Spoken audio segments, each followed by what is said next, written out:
I'm just being completely honest. 30-year-old Bertha Darden and GSU professor Tanya Washington are the only two left in Peoplestown, Atlanta, who haven't sold or settled with the government in their homes. In 2012, there was a major flood crisis to where the citizens needed the city to take action. The mayor told them that they wouldn't have to destroy their homes or sell them so that they could fix the problem. But in 2015, things changed and they told them that they were going to have to destroy their homes, so they needed to settle and sell them. Bertha Darden and Tanya Washington didn't want to do that. And in 2015, a lot of other residents weren't into settling either, but time went on and they didn't see a reason to stay anymore because the city was threatening to push eminent domain on them to where they would own the right to their house and they would have to settle. And then in 2016, since Bertha Darden and Tanya are the only people left, they now have eminent domain upon their house, and so they're settling with the city now, and they have lawyers, but they haven't settled anything yet.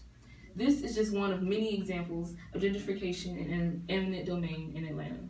Today, I'm going to talk about what is gentrification and eminent domain, why in Atlanta, and why we should be concerned. First, what is gentrification?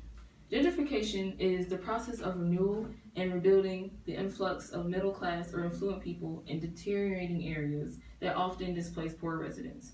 Eminent domain is the right of the government to take private property or for public use because they have sovereign power over it and it's within their jurisdiction. Why in Atlanta? It happens right here in Columbus. I attended Georgia State University for my freshman year of college, and while I was there, I met people who firsthand went through gentrification in their childhood, in their neighborhoods growing up. And at the time, I had no idea what gentrification was, or I wasn't sure of what it meant. So when I was brought along the topic, I understood of what they were going through.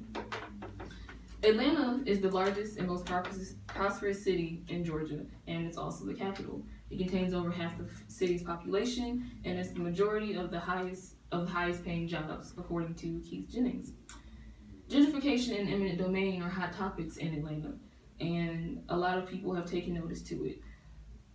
King Williams was a Georgia State student who did a documentary called Atlanta Way because when he was younger, he went through gentrification. At the time, he didn't know what it was about, but then he met people in school who also went through the same thing he went through and what they're going through now in towns such as Palmer Houses and Bankhead Courts. So they decided to do a documentary together to interview the people who are going through gentrification now and the people who are gentrifying and why they think it's a good idea for the communities.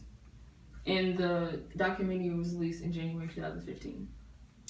In this first example I have here, it is a house that was before it was gentrified on the left and after it was gentrified on the right.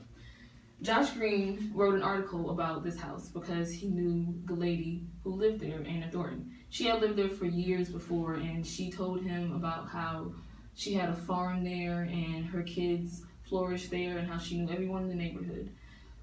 But they gentrified the neighborhood now, so it was different in her history. She felt like her history was gone. And later she got sick and passed away, so her children now own the rights to the house. But they didn't see a point of keeping it because the neighborhood was already being gentrified and the prices had gone up, so they just decided to sell it.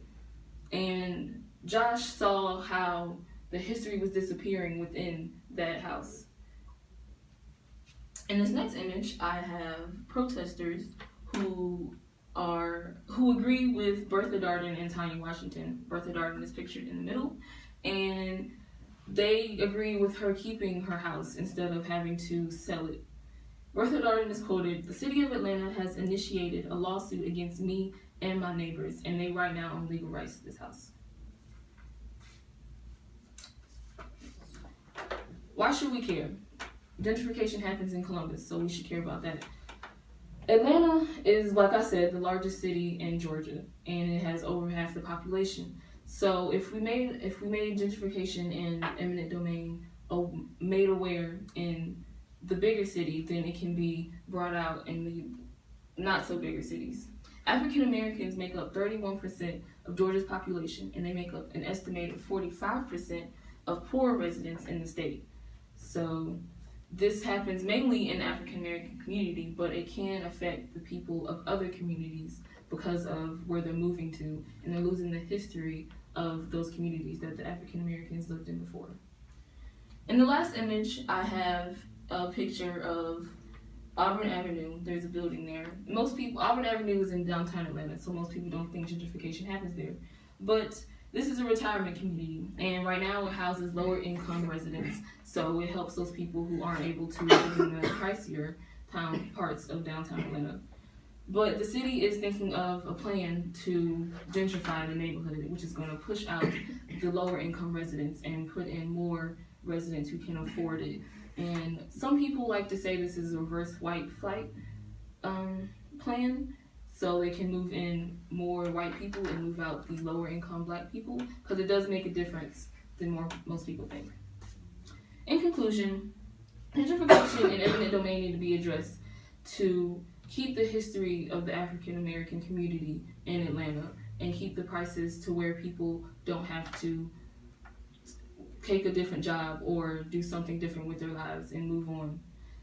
Karen Pooley says, as it blooms and continues to sprawl, Metro Atlanta shows how segregation puts a limit on minority homeowners' ability to build wealth and low-income families' ability to achieve upward mobility. Okay, stop, unfortunately.